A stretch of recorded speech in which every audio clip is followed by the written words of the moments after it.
You like today's one. Are you one of them rant man that do rant? No, I don't even rant.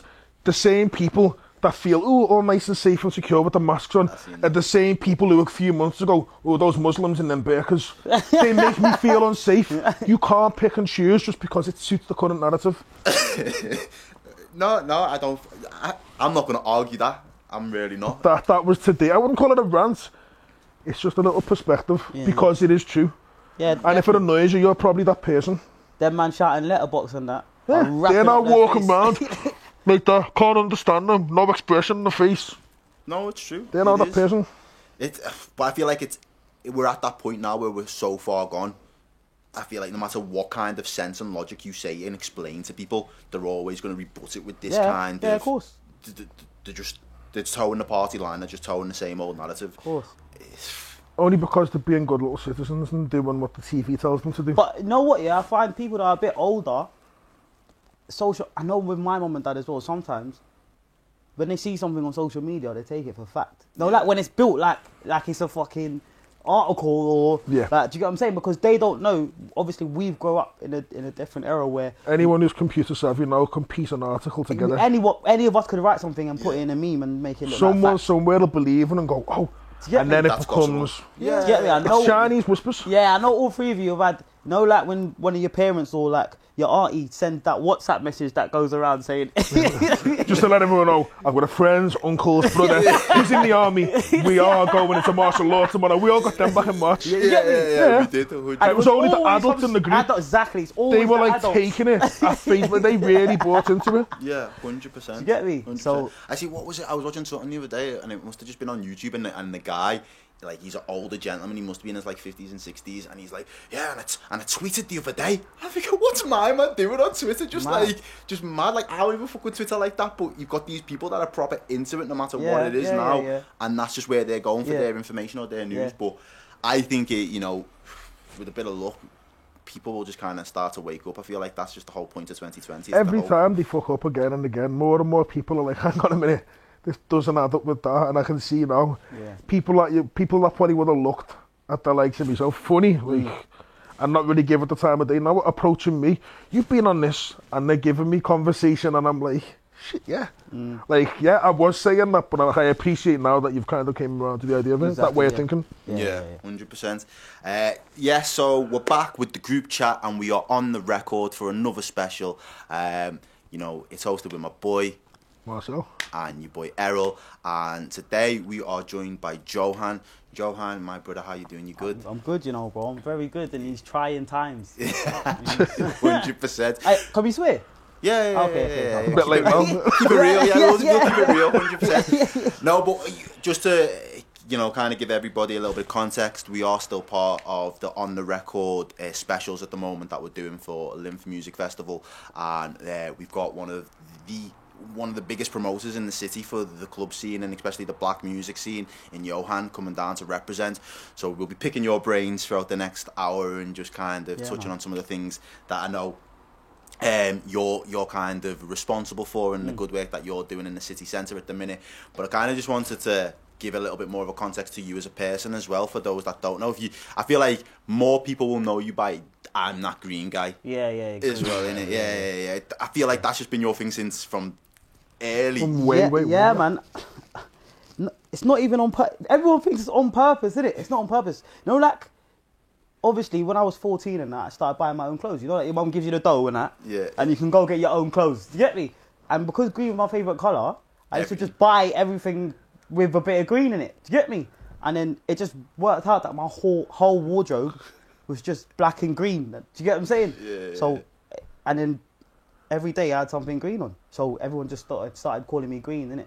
So that's how that came about. It just sticks. It just sticks, yeah. It became a habit now, innit? I don't do it on purpose. I don't know. I've never seen a pair of like blue trainers and thought, do you get me? It must just be a mental thing for me, innit? Yeah, definitely. Some people are deep on that as well, like the energies that certain colours give off as well and stuff like that. And I'm like, I go through phases with that, Sometimes I'm literally, my outfits have to be black, and I like that. Yeah. Other times, like now, I know anyone who's seen us about, I've been rocking the pink hoodie.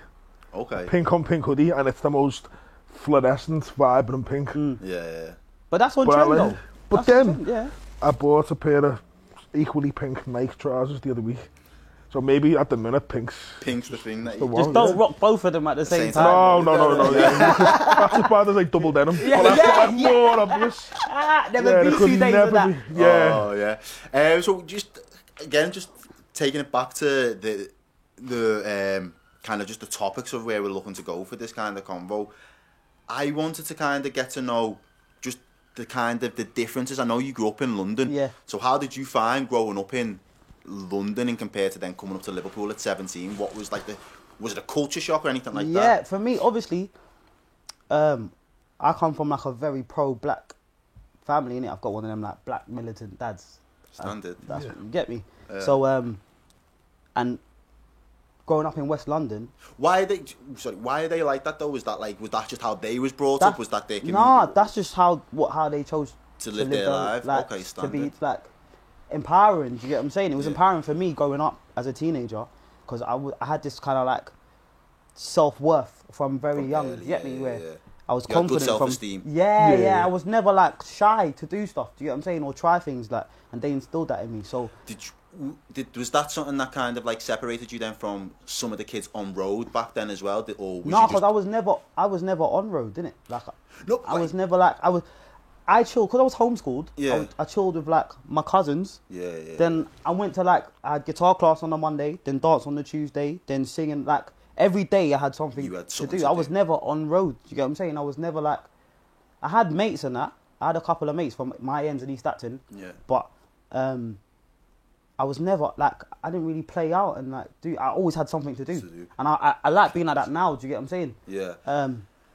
But so was it a culture shock then coming up to Liverpool in that sense? So obviously, like having such a pro-black family is what I'm thinking, to come to a little city like Liverpool where, you know, because obviously in West London. Sorry, just interrupt. What was the reason then? What was the reason for moving over to Liverpool? They just wanted to get like us out of London, innit? Do you get me?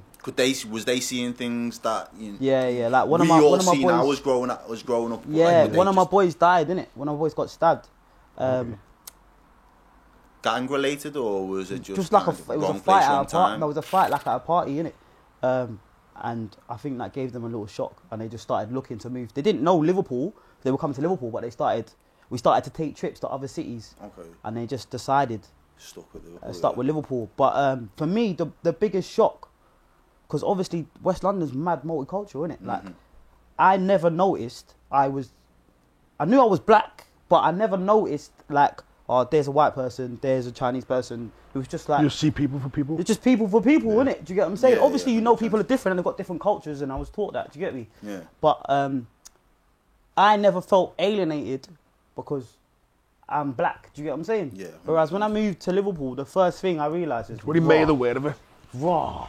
I'm black, you know. Like, do you get me? Like, you know, like them ones. Do you get me? Like, like I was aware of how black I was. Do you get me? And the other thing is, do you get that like London thing as well then? Because I feel like if you was to go years wise, you're probably coming into like that kidulthood phase. So like that kind of academics and stuff like that, with like the fashion and you'd rock the big trackies or whatever. There was a particular type of London man. And that was all he was known for, is if he was black and outside of Liverpool. Do you know what I mean? It was that type of vibe. Yeah. But when I moved here, like, I realised, I am the only black guy on my street when I walk down the street. Do you know what I'm saying? And on top of that, I was from London. Do you get what I'm saying? Yeah. So you stand out twice as much. Twice as much. Do you get what I'm saying? So I remember, like, I don't know how, but my friends all ended up being not from Liverpool. So there was a little crew of us that used to just chill. We all done like creative stuff. So like one was a graphic designer, one took pictures, one, you get me? We all done different things and that. And we just kind of like came together. Not saying I didn't mix with Scousers, with other Scousers, but I felt like being new to the city, we all kind of just gelled together, innit? And then through them, I got to know everyone. Do you get what I'm saying? But yeah, also the other thing is, my mum and dad are British. My grandparents are British. Like, so I thought I was like proper British. Like, I have roast dinners on a Sunday, boom. Then I moved here and the roast dinners don't have rice and peas on them. Yeah. Do you get me? Like, when I go to my white brethren's house, there's no rice and peas on the roast dinner, and his gravy's a bit mad. You know, like the Bisto thing. Like, right, obviously, like coming from like all my friends are like black. Do you get what I'm saying? So I take it then. Well, again, I know you had a lot of activities when you was younger and stuff. Yeah. Racism didn't rear its ugly head in London then? Not bait racism. Okay. Like, there might have been some kind of like, like where your parents realises that someone else gets served before you or that. But obviously as a teenager, I never realised it. Do you get what I'm saying? You're not in tune to that kind of stuff. Yeah, I never realised. The only time I realised about racism was when I'm in Liverpool. Do you get me? And I'm walking down the street with Deja and Rory and like my boys, and fucking someone says, "Yo, G Unit." Like, do you get me? When I'm walking down the street, it was mad. No one pisses me off. Yeah, hey, G Unit, lad. Yeah, you get me? And my man had what's the hat that everyone used to, the low alpine hats. The Lowies. Do you remember them low alpine hats? Yeah. Lowy, lad. That's my Scouse accent, by the way.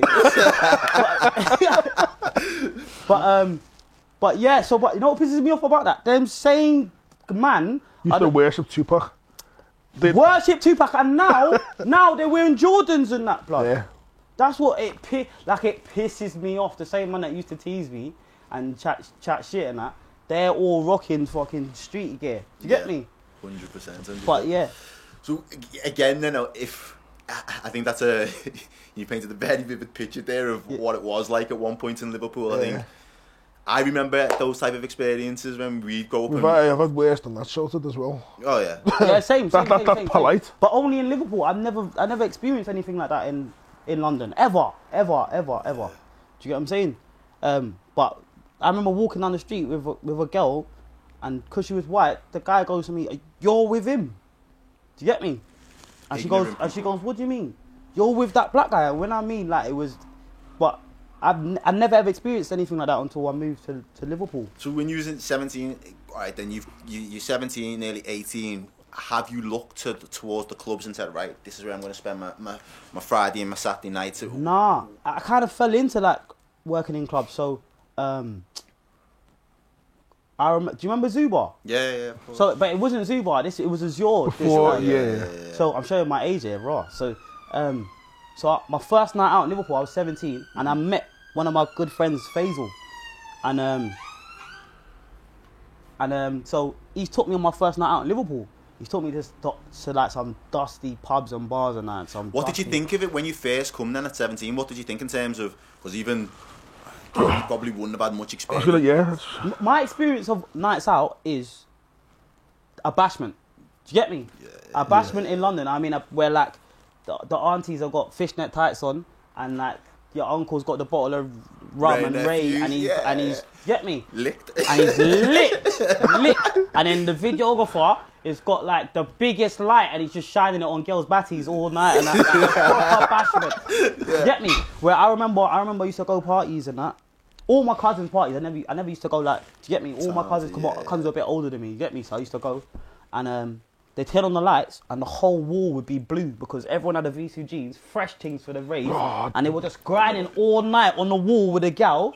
So I swear to God, it was mad. It was mad. So that was my first like. So contrast that to then a night out in Liverpool. Oh my God! And what does a night out in Liverpool look like? That the saxophone song and that, like, yeah, it was mad. The Piano Man, that's what called the Piano Man song, and like I'm listening to Scouse House. It was totally different. But on that first night, I've walked past Azure and I've heard Pow, and I've been like, yo. So we've gone. I had my student ID because I was in college, innit? I went to arts college, and they let us in on the student ID. It was like a Wednesday, innit? And went downstairs, had Pow, and it was just pure. All the tunes that I listened to was a ram full of gal. I was living my life. You get what I'm saying? Living. And speaking to the two promoters, Benaya and Danny, and then I just started going every Wednesday until I got to know them. Yeah. Do you get me?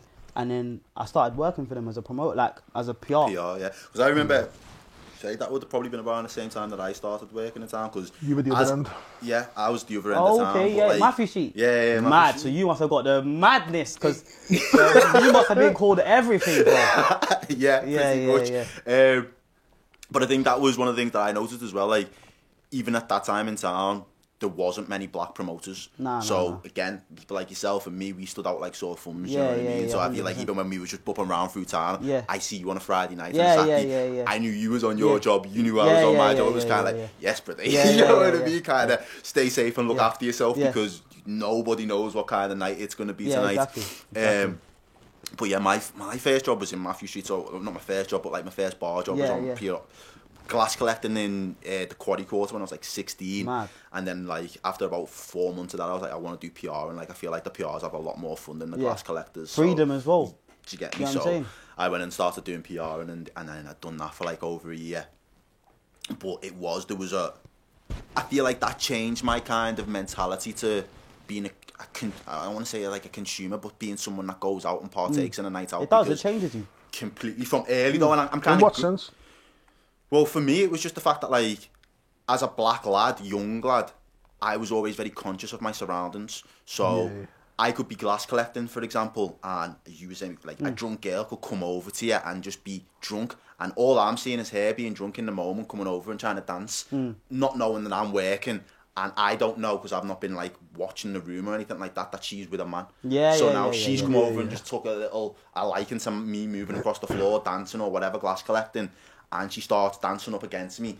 And before I know it, now her man's coming over being like, what are you doing dancing with me, girl? And like, I'm not to know that. So very early on, I just kind of got really aware of my surroundings and just thought, I'm not going to let myself get too wasted when I don't know what could happen, and like I'm not in control. That was just me. But don't you think that's a bit of a shame though, man? It's a fucking shame that you have to think that way. Do you get me? But have you not seen like, again, you go over the years, and like I know town's changed a lot, but some of the dynamics and some of the stories you hear of some of the lads that go out and, you know, they end up having a fight, and these aren't black lads or anything, it's just anybody can get it, do you know what I mean? Literally anyone can get it. Anyone, it doesn't matter what colour you are, anyone can get it, and especially where drugs are concerned, and I feel like I seen that really early as well, like cocaine and all that kind of stuff. And that to me, growing up as a black lad, I grew up around Rastas. I'm yardie men, do you know what I mean? So that doesn't really happen in the same way. I'm not saying it doesn't happen at all. You just don't entertain it in the same way. We'll have a spliff. Not me personally, but our culture.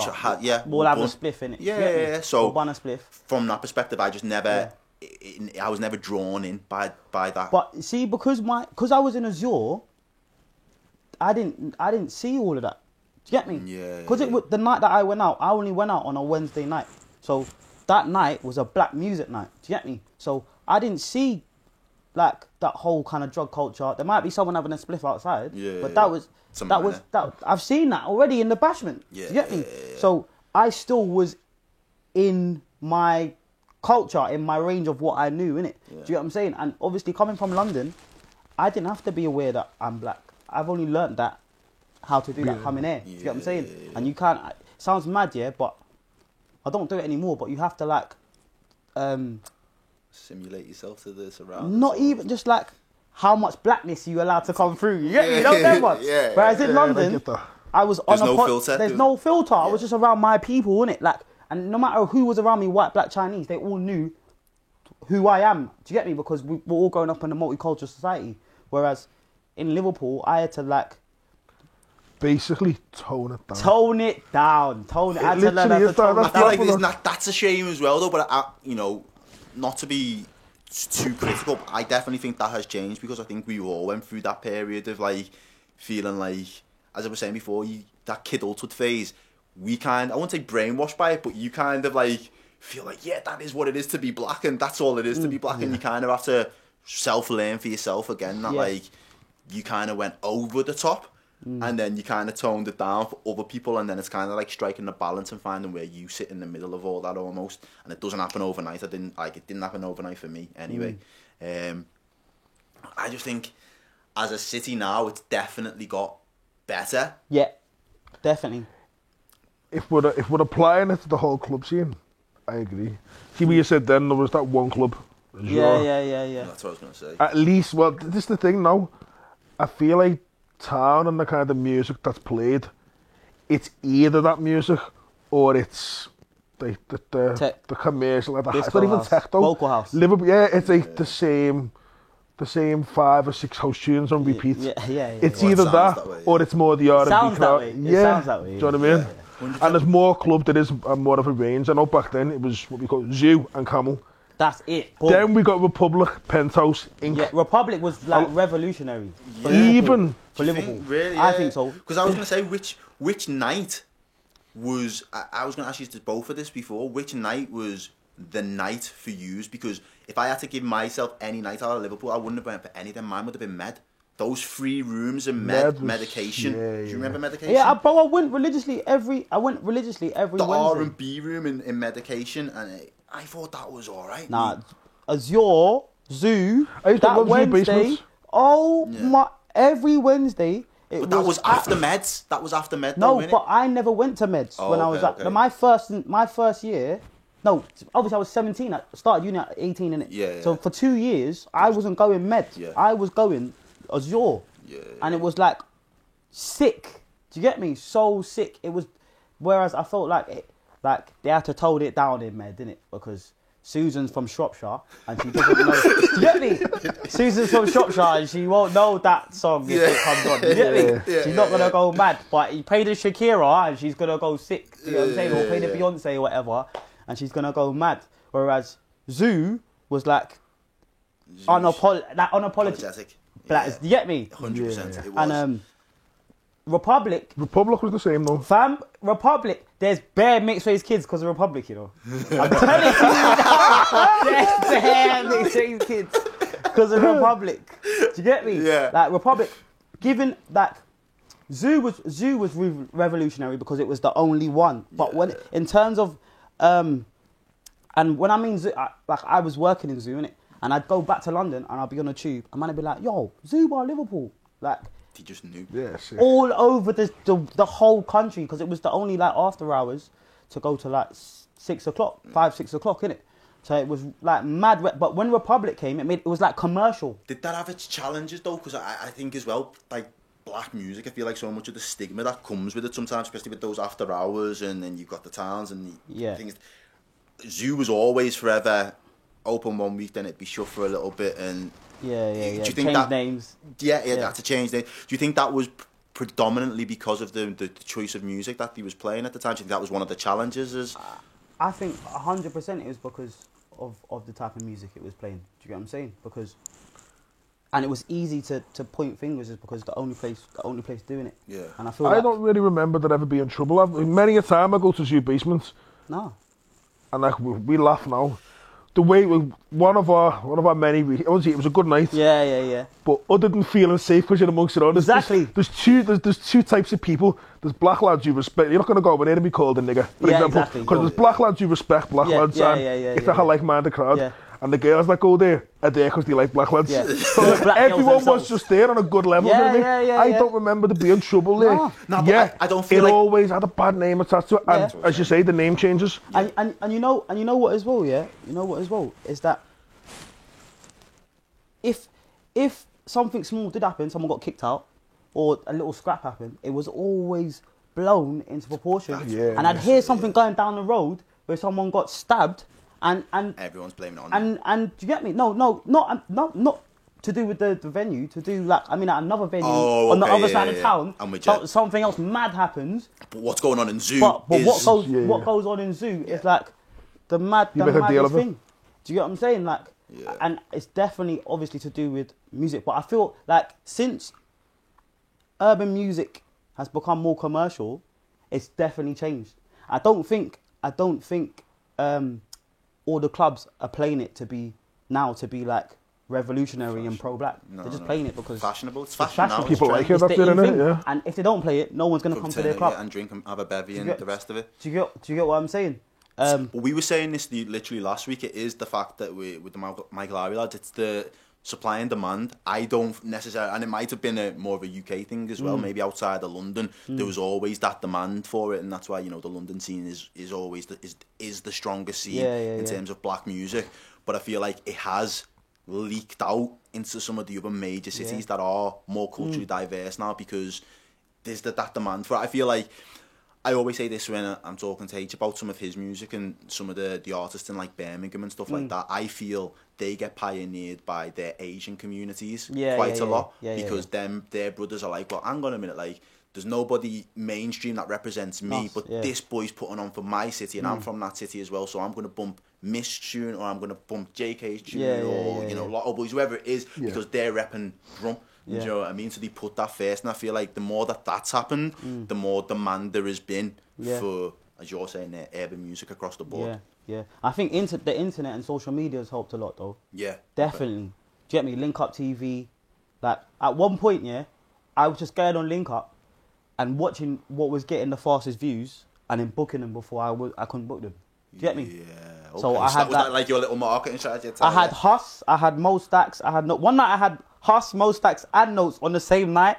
Then I had like to do that now, that just wouldn't happen. I couldn't listen, to book them would be like, I'm not gonna say a fee, but it's peas, innit? But back then I was getting them for like buttons. Like if I told you, you lot would go nuts what I was booking them for and selling out the darts. Do you get me? Yeah. But the internet definitely helped. 100%. So with the we're talking about the internet then, and I feel like that kind of leads us into this as a talking point. 4 or 5 months ago, obviously everybody's kind of sat in the middle of a lockdown situation. Everybody's kind of self-isolating or at home, not being able to go to work and do the day-to-day jobs, the night jobs. And online now, you see on your social media, arrest the cops that killed Breonna Taylor, or have you seen the George Floyd video? Yeah. How did you at that time kind of, where we are now in 2020, how was you kind of digesting that information at the time when it hit your timeline, bro? First things, I wasn't even surprised, It didn't surprise me. Do you get me? Like, you get that fully, yeah. Like, it didn't shock me. It takes something special now to watch it and go, oh shit. Yeah, it didn't shock me, but obviously it shocked. Did the reaction shock you then in that sense? But it's not for me to get shocked, because I'm not the problem. Do you get what I'm saying? Yeah. It wasn't for me to get shocked. It was for people that feel like there is no racism, or feel like they say they don't see colour. Like, it's for those people to be shocked. Okay. Do you get what I'm saying? That's what I feel like. And I feel like... Did the reaction on social media shock you then? Because that was one of the first takes that I took, and I probably won't change from this stance, but it was my reaction, or the reaction of, or the lack of reaction, I should say, to something that isn't shocking me anymore, but like you, I feel other people should be shocked into making a reaction, and it was the absence of that. Yeah, but I'm not like... Facebook, at that moment in time, and I was speaking to other people in the industry as well. I had to come off Twitter and I had to come off Facebook because it was toxic. Mentally draining, mentally draining, innit? And I would come over to my girl and I'd just be like vexed. She'd be like, "Why are you vexed?" And then speaking to her and having that dialogue and that conversation. That's what it was good for, actually, because obviously I'm in an interracial relationship, so it allowed me to have conversation. Not allowed me, but it gave me like the opportunity to have hard conversations with her, especially if we're gonna have kids. Do you get what I'm saying? Okay, like, to have hard conversations with her about what it means to be black. Do you get what I'm saying? 100%. So that was the positive that I took out of it. But yeah, I had to come off Twitter and Facebook because it was draining. Yeah. It was like, oh my God, it was mad. I think as well, it's like, I think like it gets regurgitated in music all the time, but you touched on it before when you're talking about the particular people, the alright G unit, and that's a nice way of saying what they really want to say, kind of thing. Exactly. But it's that kind of, people do it even more casually still today. That I get that with people. People. It's just general conversation, shopping and blood. Yeah. Instead of like, you don't speak like that. Don't address me like that either. But you know what the classic? You know what the classic one is, isn't it?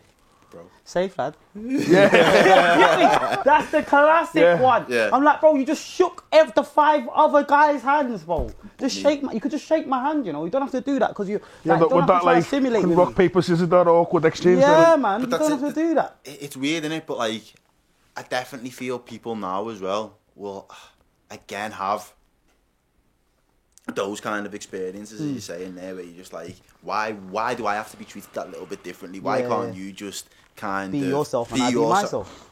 Exactly, and I feel like we are in a time where having those conversations has been really important for people. I tell you what. Like, going back to the industry that I work in, the whole Breonna Taylor and George Floyd thing, what it made me do is appreciate that in the position that I am in, I can make sure that the places where I work and events I put on, I make sure that people feel comfortable. So if I'm on the door of a club, you feel comfortable coming up to the door because you know you're not gonna get discriminated against because of your colour. Because I'm on the door. Because you're on the door. Do you get what I'm saying? Or if you come to my event, like, I'm not gonna judge you on the colour of your skin. Getting a table at my event. Do you get what I'm saying? 100%. I just think it's a shame when people like that have the kind of... They only want to celebrate the culture and take the little bits, and that's what I was going to say with your industry as well and what you do. Everything at the moment that has come and has kind of been generated since then. Yeah.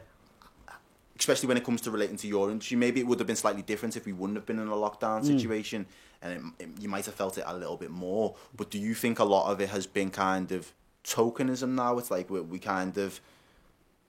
someone's kind of made us aware of this, or kind of put our attention towards this, so we need to do something about it now. I feel like music is always an easy outlet for people to kind of champion almost, do you know what I mean? Yeah.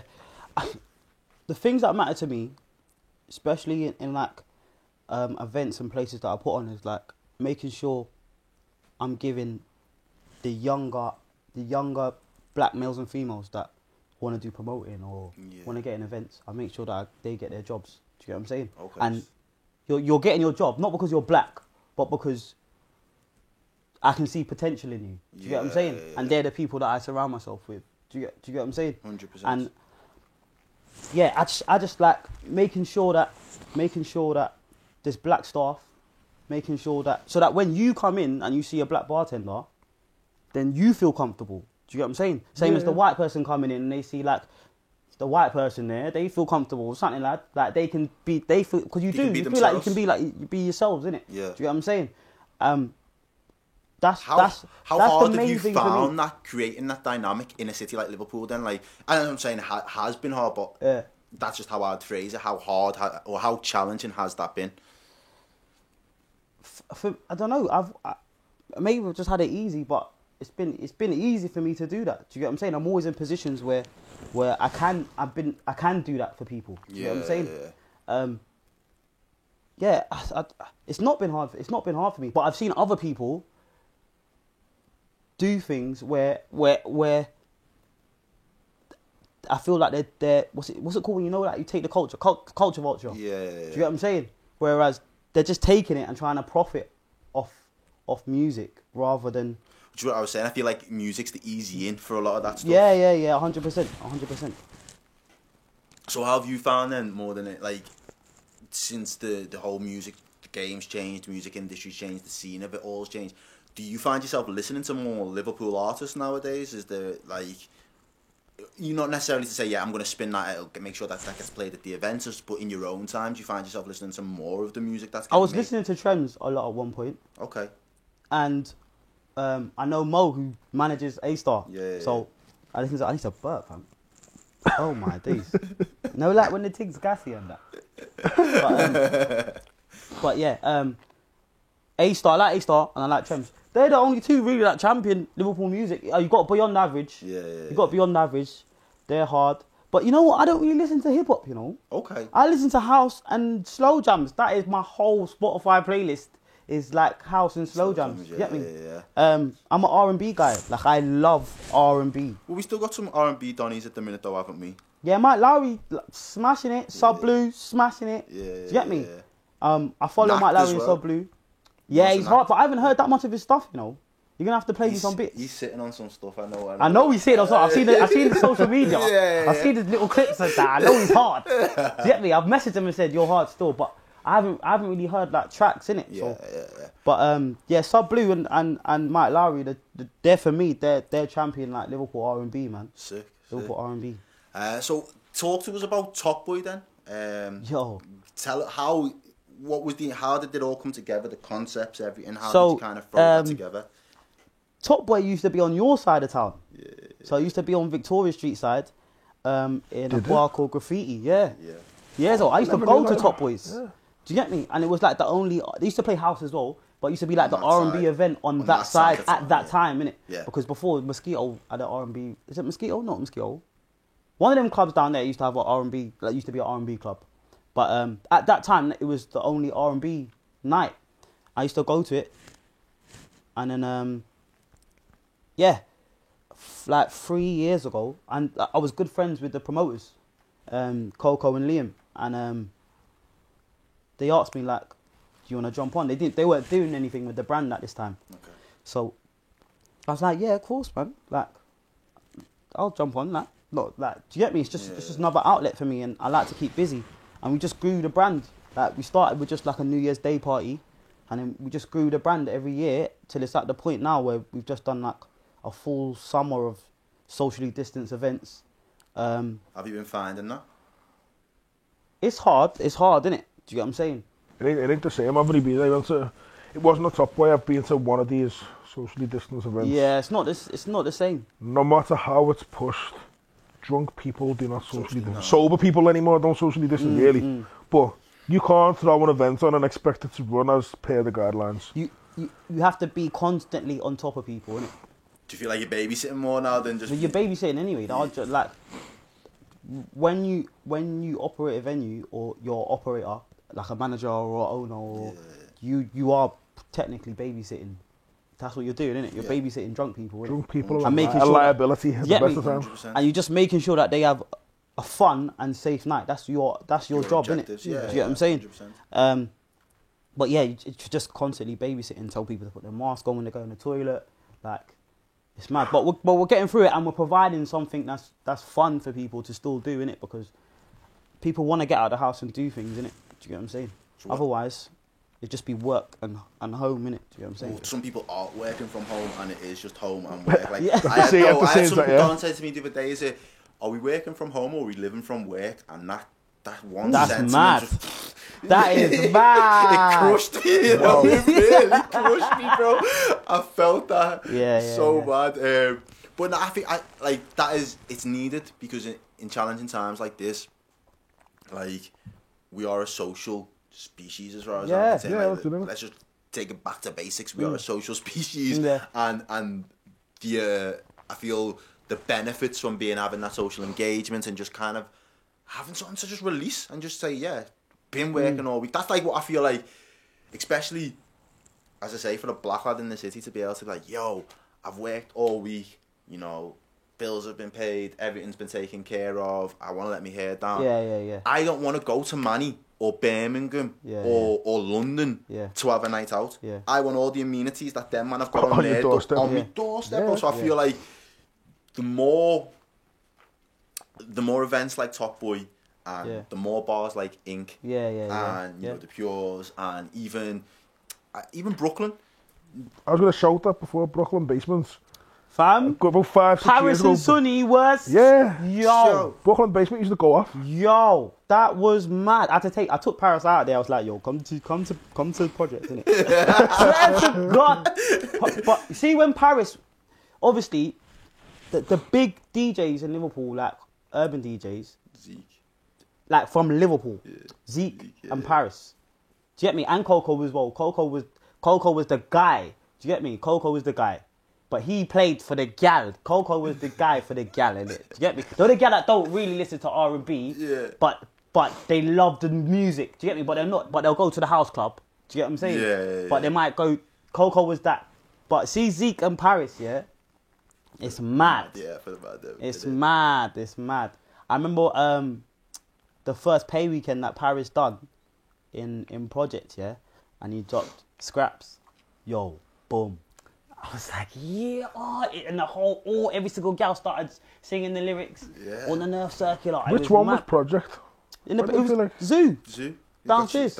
It was just another name for Zoo. Okay. Yeah.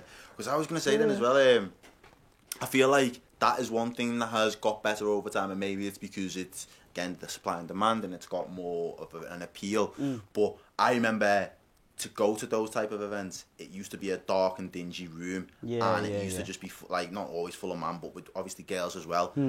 But it was that type of vibe, and there was nothing to it. I feel like some of these events and some of these bars now that are hosting our type of music and for our demographic, they look just as good as the house event. Yeah. But you know what it is, and I think that's an important thing now, do you know what I mean? Because especially when you're getting people from, like, you don't want people from Birmingham or Manchester or Leeds coming up here and then that's all they see is some dingy. The music might be popping, but there was nothing else that kind of kept me engaged with the night, do you know what I mean? Yeah. The crowd, in Liverpool, though, is minute compared to, like, if I'd done what I'm doing now in Manny or Birmingham or London, I'd, peace. Yeah. Like, mad, though. Do you get me? When you break down the figures, but like to go back to what you were saying, what did you say again? I've gone on track. No, so I just in terms of like the appeal to it now. So the reason why the events are getting better is because the people that were going to zoo, like yourselves, you lot are older now and you've got P's and you're like hitting 25 plus 30 whatever, and you don't want to go in the dingy thing. So people like me, you lot want to be with the gal that's got 20k on the Insta. And do you get me? And so I've got to provide that for you, man. Do you get me? I've got to provide the girl with the little AK, but she needs the 2 more so she can do the swipe up. And she's getting her batty out on the thing. And do you get me? And she's twerking to fucking Cardi B. I need to provide that for you, man. And for the girls, I need to provide a nice place where they can listen to the tunes that they drive to in their car. Yeah. Do you get me? Because no girl listens, like, most girls listen to R&B in their cars, innit? Yeah, you get what I'm saying? Yeah, so I need to provide a nice place where they feel comfortable and they can get pictures, and like we live in an Instagram age. Yeah. Do you get what I'm saying? I think you've done so well with that, and especially with like Ink Bar and stuff like that. I feel like the whole look of that from the bar's perspective over the last couple of years has massively improved. I know obviously you and Tony have got a big input in that. Yeah, man. And Dave as well. Dave Peffard, who's my boss, innit? He's like so good, and so on the ball, man. He's sick. And I've learned a lot from him. There's a few people that I've learned a lot. That Danny D-Bar, he was like, him and Benai was like pioneers in like creating like a proper urban event in Liverpool. Yeah. And him and Dave Peffard, I've learned loads from, man, about this whole game. Not just like promotions, but marketing in general. Do you get what I'm saying? Which I've talked to corporates. I've worked for corporate companies and like I've took to other places and used what they've taught me. Do you get me? Sick. About brands and brand management and social media and like just presenting stuff to people. So it's opened doors for you as well, the nightlife game. It's kind of took you into that corporate world as well. Yeah. I've worked in corporate, but I always end up coming back because I just enjoy it more. Do you get what I'm saying? And it's good, isn't it? Do you get me? Making like when people see me on road and they're like, "Oh, bro, the other night was sick." Like it's a good feeling, isn't it? Do you get what I'm saying? Than sitting behind a desk 9 to 5 and that. Bro, preach. I know you've done both, innit? Yeah, I've done both, so I know the difference. We've done it. Exactly. It's, I think until you do both, you kind of... Yeah. You definitely know. I think, even for me, like, I did that for so long, just kind of... I always seemed to have a normal job, but then I'd always be kind of working in town doing something else as well. Yeah, you've never really left town in that sense. People don't. You've always had something in town. Yeah. Pays well. Bro, people can, like, that have done it, even if you're just you've been a hostess for 6 months and you leave, at some point you're going to come back to being a hostess because it's just easy dough. Yeah. Do you get me? It's a nice house in it, but you're getting paid rather than spending. Do you get me? It's not as a manager, I'm not going to say it's a night out because you can't be getting liquor than that. But it is. It is. It's not like turning up, all prim and proper on a Monday morning for work. Exactly. Just stay in the office. Exactly. Do you find the hours more difficult now or with the breeze? Because energy used to just... I used to work like 3 jobs a weekend and not sleep in between. 100% back in the day. I used to do that. Now, I remember just to go back to do hour last year, bro, and then finishing at 1 o'clock, and I'm there just to have a sleep towards the end, just like I'm ready to go. Well, I think that's just me getting up. That's like adult life. Adult life will do that to you. Takes its toll. But yeah, apart from, I know, I think COVID's kind of taken everybody's plans this year and just kind of said F you to any real substantial plans anybody did have. But in terms of the club side of things and the promotion, where is it that you see yourself going with it in the next couple of years, potentially? Would you not kind of put That's any? a tough question. It is, isn't it? Especially no with one can really give a solid answer now because concerning COVID or concerning like clubs in general. Clubs in general. What's your take on it? What's the industry? Where do you see it going, kind of thing? Obviously, we're in these regulations these laws that they've put on us for 6 months and that. So that's gonna absolutely kill it. It's not sustainable, innit? So clubs are gonna close. Yeah. It's not sustainable. Like, we're trying our best to keep open and stay afloat and that, but obstacles are getting thrown in our way. You get what I'm saying? And what kind of support would you be wanting then if it was the ideal world and you was painting the scenario? What would the support you'd be expecting almost? Or again, that's a tough one. Because I'm not an owner of a club, yeah. I wouldn't really be able to answer that question. But fair enough. But support is needed, innit? That's the problem is there's the lack of support. Okay. Do you get what I'm saying? Yeah. It's one thing telling someone to shut, but that's how I make my money. So who's going to fill that gap? It's not even like. So if we're gonna shut, there's some people whereas that weekend job pays their rent out of their bills. Yeah. So now that person can't pay their rent. Do you get me? Yeah. And they might work a day job like during the week, but which just covers their bills, and now they've got no rent money and they can't go on universal credit because. Do you get me? Like, it's mad for some people. I'm telling you, like, it's crazy. We haven't even scraped the surface. We haven't seen the worst of it yet. I swear to God, like, I know people. Do you know how many DJs I know that are struggling? Struggling. Do you get what I'm saying? Like, it's heartbreaking hearing some of the stories. You know, like it's because they've gone from making good money. I'm talking like £600-700 a week to nothing, zero, no income. Do you get me? And because and I think it's, you know, like the or is it hypocrisy of it all when you get these big companies or even governments that are like, oh, this is why you've got a rainy day fund and save for a rainy day. Yet all these big 4,500 companies that have had to file bankruptcy in like the space of like 2 months, and all these high street shops that are just shutting overnight, and the airlines that are just shutting. That's like, it's easy for you to say have a contingency plan and have a little bit of a savings, but are you practicing what you preach at the other side? Because most of you have all just turned it in. Everyone sitting in this room now, knows that there's been times where they've had to check their bank before they bought something, innit? Yeah, 100%. Do you get what I'm saying? 100%, bro. Like, living paycheck to paycheck is not something joke. that's different. Like, most people most normal working class people live paycheck. I don't know why I'm sitting like that, paycheck to paycheck. Do you get what I'm saying? So I think that's very normal. You're at least conscious of how you spend. That's, even if it's not, I'm not saying everybody has to live literally paycheck, but a lot of people have to think about what is in the account before they spend. You don't just spend without thinking. But this is what we were talking about before as well, tying it back into the fashion thing as well, and for nights out. Yeah. It's mad.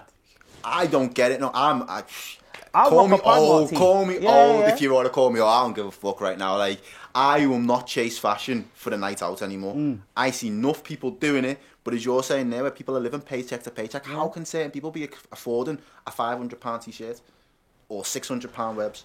Cheetah Mill. That's what it's. That's on my head in. That's my head in. That's what it's called. That's the one. Yeah.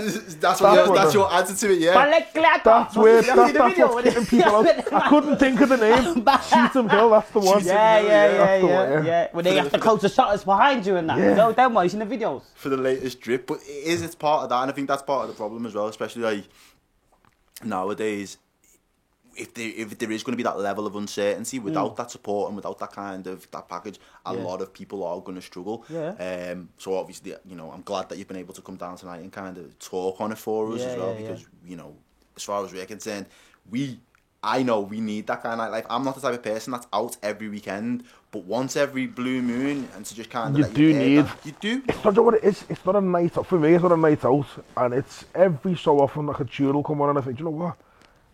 I like the idea of like a tech event, something that's not commercial in the slightest, something like a heavy tech night. Like, I like that. And the idea of like these things don't exist, at least in the foreseeable. Yeah. These things that's more than like an idea. I don't like going to town. Like, the idea of just a night out in town isn't it for me.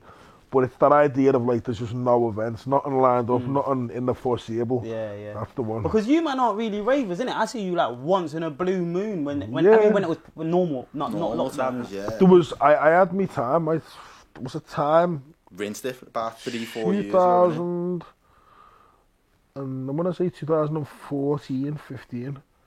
Rinsed it. I hated my work-life balance. So my thing with that was fucking I'm out every weekend. But other than that, like 2-year window, no, not really. I can take it or leave it. I'm the same in the sense that like, cause I worked in town as much as I have over the years, nights out didn't really bang in the same way they would if someone like, you know, was on site all week. And then, right, let's get into town, do you know what I mean? Or it was working in the office, right, let's go to town with the colleagues after work or anything like that. It wasn't like that for me, do you know what I mean? But because I went through that, like 17 to 18, 2 years, like first going out, then uni, then that was a set, you're going med now and doing like, I was out Monday to Saturday when I was in uni, bro, first 2 years. Monday to Saturday, resits, all that. You get me? And then,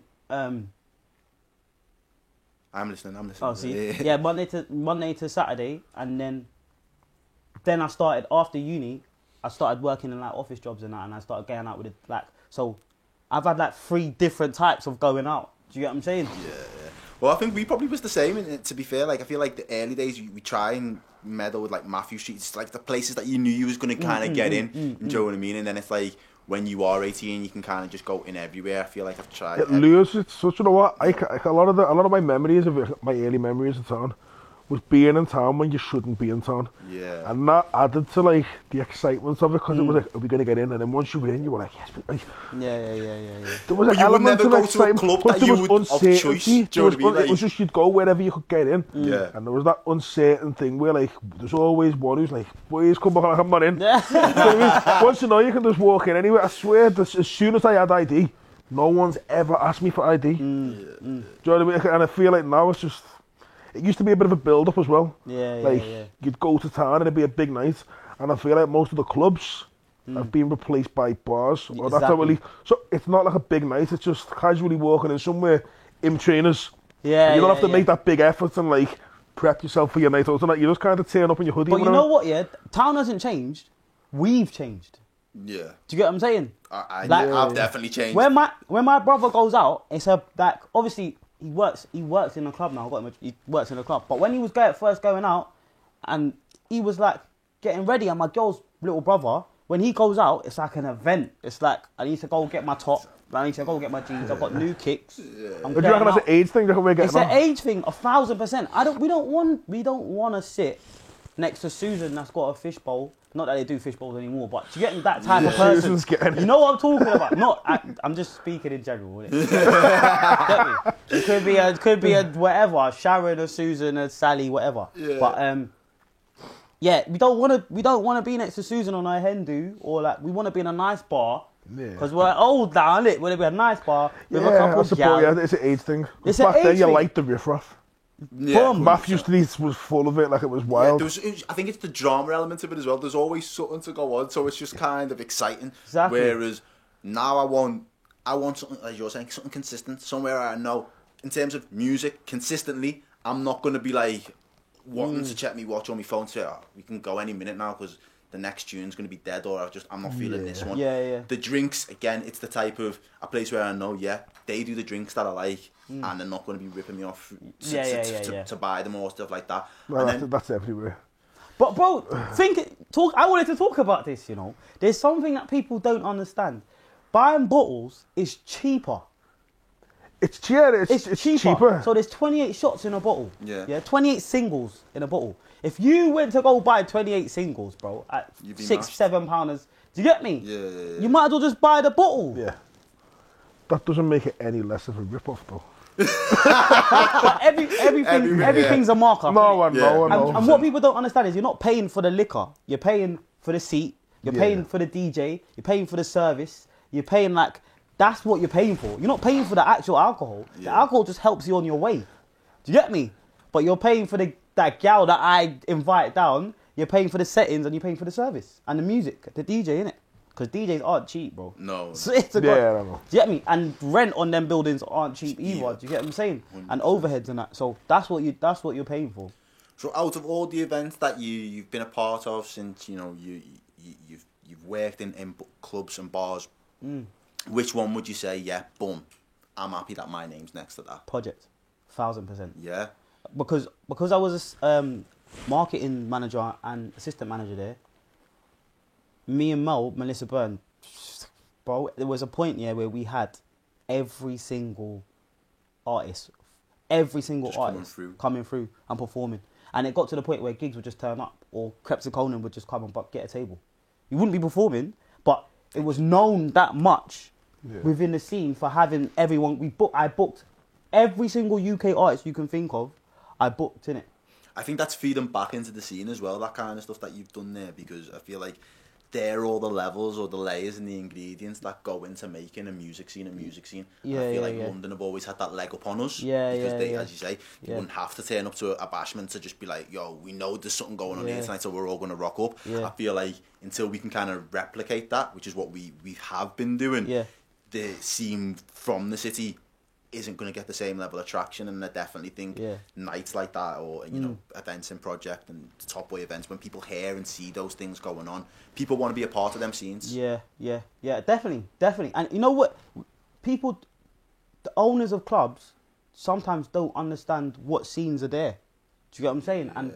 And what people want, and that's where I come in, innit? Because my job is to think from the perspective of the consumer. The customer, yeah. Do you get what I'm saying? That's all my job is. Promoters are just really consultants, really, innit? Yeah. Do you get what I'm saying? Dave told, that's what I've been taught. Promoters are just consultants. So when I started working at Project, I said, listen, if we need to hit this target, these people are gonna come. They're gonna pay this ticket price. We'll do this amount of money. I need this amount to book this artist. And the first time, the owner was like a bit shook about it. Didn't know like what it was about. I said, just trust me. This is what I'm here to do, innit? Do you get what I'm saying? And did he, leading it back into being a young black man at that point, did he put all of his trust into you? Or He put 100% of his trust. That's why I still work for them to this day. I've always worked for them on and off. Do you get what I'm saying? Because I think that's sick, because we've said it before as well. Like, I feel like, especially like black people don't always trust other black people with opportunities. So for someone else, as you were saying before, it's not because you're necessarily black, but because I see something in you. It's good that somebody's seen something in you, regardless of any colour. 100%. So just that, having that trust, and then the first one banged, and he was like, "Yeah, go on, just do your thing then." Like, just boom, just. And he just, there's the keys. Yeah, just do your thing. Here's my card. Take my money. And for like, I think it was like for 3 years or 4 years, we just absolutely went ham. Like every month we had someone on, every month. And the best memory I have, I might have the video still on my Facebook, Jay Huss, and we got him like Fisherman times. Yeah, bro. So I booked him way before knowing he was gonna pop. Do you get what I'm saying? And then he popped, and then he came to perform, and Project's 400 people downstairs? No, it's tiny. As much as that, was it? Yeah, 300-400 people, bro. So imagine 300-400 people. We built a little stage in the DJ. The DJ box used to be in the corner. Round about. Yeah. So we built him a little stage in that. Bro, he ended up and the ceiling was low. You could touch the ceiling with your hand, didn't it? That ceiling used to sweat as well. Yeah, and it used to drip on your head. Yeah, that was the worst. Bro. Pure girls non-juice. I swear to God. Bro, he took off his top and stage dived into the crowd, and he was just climbing along the ceiling. Bro, it was one of the best things I've ever seen. I've got the video. Bro, that night was unbelievable. Sick. Unbelievable, man. Sick. So the plan definitely to keep music alive, and black music especially, popping through the city. Johan, thank you for coming down. Thanks for having me, man. Nah, man, it's been a pleasure. Thank you. We'll definitely have to do it again, and we'll catch you up for something. Yeah, defo. But again, this has been a special. You've been on the record with your boy Errol and Marcel, who's seriously holding in a sneeze right now. I got sat here the whole glassy eyed. That's one way to wrap it up. No corona. No, but like it won't. Like it's just there. What you got to do? Look up to the light or something like that. Yeah. Bro, you're good. But yeah, you've been watching the group chat, and we've been on the record. Stay tuned.